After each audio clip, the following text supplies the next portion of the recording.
Ya basta de abusos, cubanos desterrados y jineteados por la dictadura. ¿Cómo están, amigos? Bienvenidos a Noticias Importantes. Comenzamos. El régimen de Cuba necesita jinetear aún más a sus desterrados, ciudadanos de segunda clase que requieren adquirir y mantener permisos oficiales para visitar su patria. En apenas una semana, dos noticias constituyeron una genuina radiografía del concepto que tiene la mafia de La Habana sobre los ciudadanos cubanos radicados en el exterior. El pasado 11 de marzo, la directora de negocios del Ministerio de Comercio Exterior, MINSEX, quien debe tener poco trabajo por estos tiempos, anunció que los cubanos que residan fuera de Cuba van a poder invertir sumas que no alcancen el $1.000.000 en la economía de la isla. Curiosamente, aseguró que eso nunca estuvo prohibido, por lo que cabe preguntar entonces por qué era necesario ese anuncio. La funcionaria no se refirió a ningún requisito ideológico para que un cubano hiciera ese desembolso. Tampoco se molestó en explicar por qué un cubano tenía menos prerrogativas que un inversionista extranjero a quien no se le ponen límites respecto al monto del capital. Por otra parte, el 19 de marzo, la directora de Comunicación e Imagen del Ministerio de Relaciones Exteriores, MINREX, contribuyó aún más al deterioro de la imagen del gobierno cubano al explicar oficialmente que se le negaba el acceso al territorio nacional a la ciudadana cubana Carla Pérez González.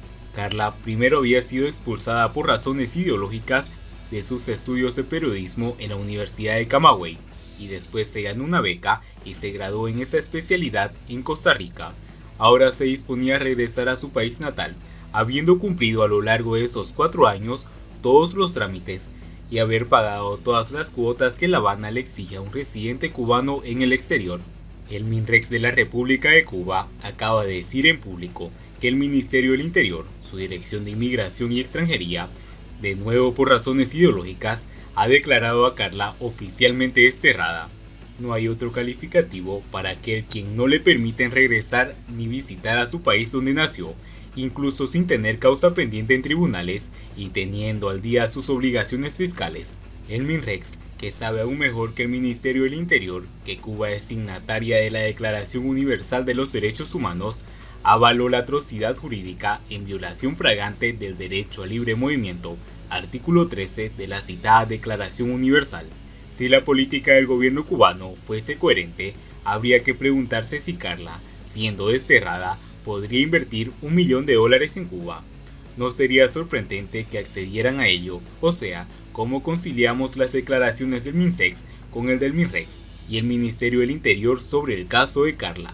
El gobierno cubano, en su racismo, misoginia y elitismo, ha calificado de marginales y jineteros a algunos artistas vinculados al movimiento San Isidro, pero parece que se estuvieran mirando a sí mismo en un espejo.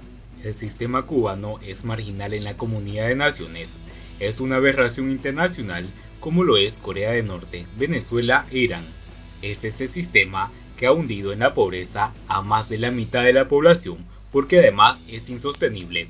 Solo puede sobrevivir día a día explotando como esclavos a sus ciudadanos. Ello lo hace especialmente evidente con el robo de los salarios de los médicos exportados a otros países y el que le sustraen a otros empleados cubanos que laboran en empresas extranjeras dentro de la isla, pero también exportan a otros países e instituciones financieras internacionales a los que solicitan créditos y subsidios que nunca han sido honrados. Esa ha sido la trayectoria del régimen cubano desde los días de los subsidios de la Unión Soviética hasta los créditos de Rusia, China y el Club de París. Dicho de forma breve y clara, la élite del poder de La Habana siempre ha creído tener derechos de jinetear a los cubanos y a los extranjeros en su propio beneficio.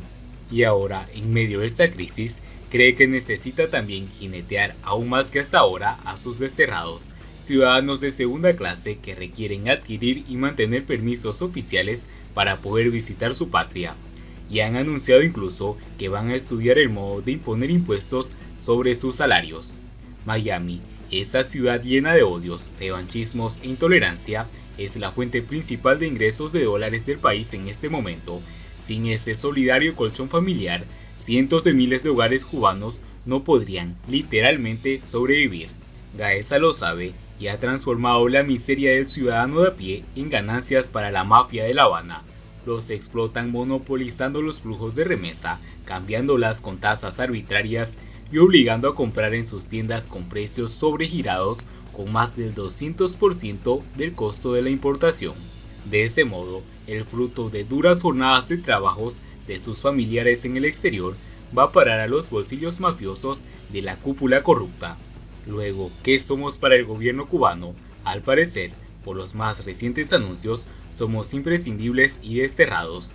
Pero el hecho es que la economía de la isla depende de nosotros, esos desterrados por la mafia castrista. Siguiendo con las noticias, que el error de Navarro en Cuba no sea el de toda Europa. El embajador de la Unión Europea en Cuba, Alberto Navarro, admitió haber cometido un error, o al menos eso es lo que trasluce las explicaciones ofrecidas por el alto representante para la política exterior de la Unión Europea, Josep Borrell, quien en rueda de prensa declaró: "Es evidente que se han producido errores". Convocado por Borrell, todo parece indicar que Navarro explicó ante su superior las razones que lo llevaron a firmar una carta de la joven Cuba que fue enviada a Joe Biden solicitándole de manera unilateral e incondicional el levantamiento del embargo de Estados Unidos a la dictadura. Cabe imaginar también que Navarro haya disertado sobre las teorías y sistemas políticos a fin de aclarar su postura ante el régimen cubano, del que dijo estar seguro que no es una dictadura. "No, yo no considero que Cuba sea una dictadura, claro que no", contestó Navarro a la pregunta de la periodista Camila Costa, y el tsunami que provocó poco después se lo lleva por delante.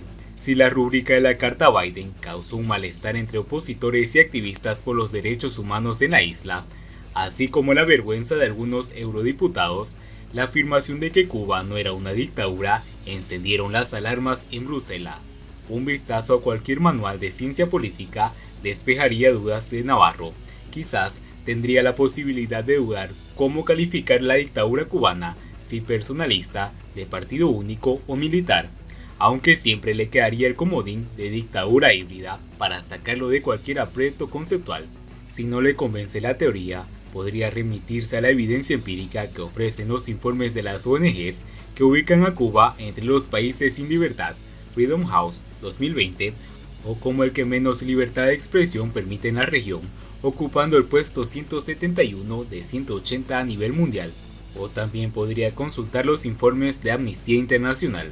Sin embargo, entre las cosas que dijo Navarro en la entrevista es que no veía motivos para denunciar el acuerdo de diálogo político y cooperación de la Unión Europea con Cuba, a pesar de la evidencia acumulada que refiere la sistemática violación de los derechos humanos en la isla.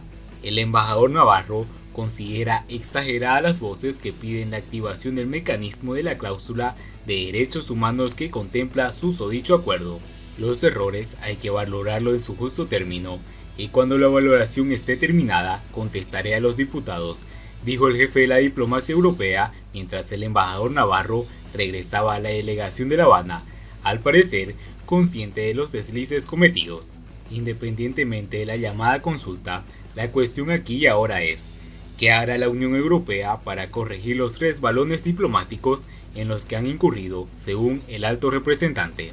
Más allá del error de un embajador firmando una carta abierta de la sociedad civil en la que se debaten cuestiones de política exterior relativas a terceros estados, más allá de no haber tenido la habilidad de eludir un juicio sobre el régimen político imperante en Cuba, el problema de Europa es su diplomacia, sus estados y de sus gobernantes, que es la política exterior que van a desplegar en el escenario cubano actual.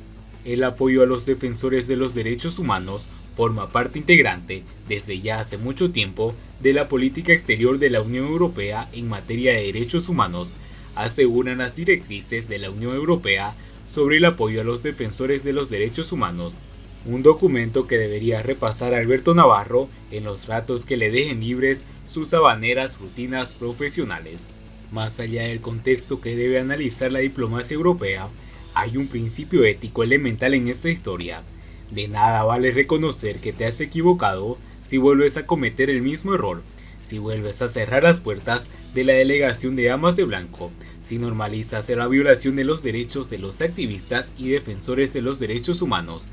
si no ejerces tu poder de influencia para propiciar un diálogo verdadero, o al menos para evitar que Tania Bruguera, José Daniel Ferrer, Camila Costa, Michael Osorbo, Carolina Barrero, Oscar Casanela, Osmani Pardo y tantos otros cubanos sean secuestrados por la seguridad del Estado. Y bien amigos, así vamos terminando las noticias importantes del día de hoy. Espero que las noticias hayan sido de su agrado y no olviden que nos ayudarían mucho compartiendo las noticias y así poder informar a muchas más personas de la verdadera realidad en Cuba. Muchas gracias por seguirnos, no olviden suscribirse, nos vemos en el siguiente.